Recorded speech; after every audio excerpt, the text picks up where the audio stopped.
Ada kesibukan di Istana Kepresidenan Minggu siang. Satu persatu Menteri Kabinet dipanggil Presiden Prabowo. Tak hanya itu, sejumlah ketua umum parpol juga dipanggil. Pimpinan DPR dan MPR juga hadir ke Istana. Semua jajaran dipanggil Presiden Prabowo merespons rentetan aksi unjuk rasa berujung anarkistis. Menanggapi eskalasi reaksi rakyat yang terus meningkat terkait besaran tunjangan DPR yang dinilai fantastis. Para pimpinan DPR menyampaikan akan dilakukan pencabutan beberapa kebijakan DPR RI termasuk besaran tunjangan anggota DPR dan juga moratorium kunjungan kerja ke luar negeri. Para anggota DPR harus selalu peka dan selalu berpihak kepada kepentingan rakyat. Sebelumnya, Ketua DPR RI Puan Maharani memastikan tunjangan rumah anggota Dewan hanya sampai bulan Oktober 2025. Dan marilah kita bangun bangsa ini bersama-sama, kita berdiskusi, kita dengarkan masukan-masukan dari para tokoh bangsa. Rumah DPR apakah itu akan dicabut, Mbak Puan?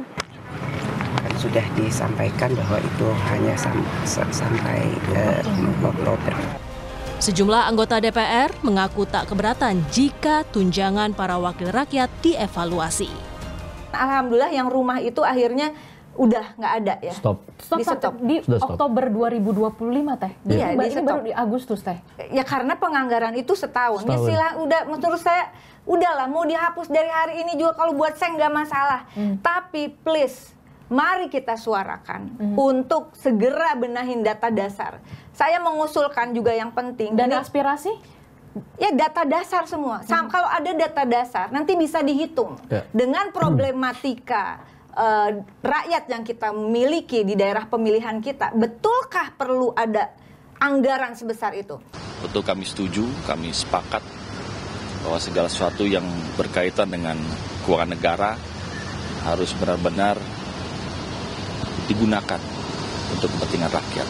Saya tentunya tidak bisa menjawab secara rinci, ya tentunya ada kesekjenan DPR RI, ada badan terkait yang bisa menjelaskan secara utuh. Gitu.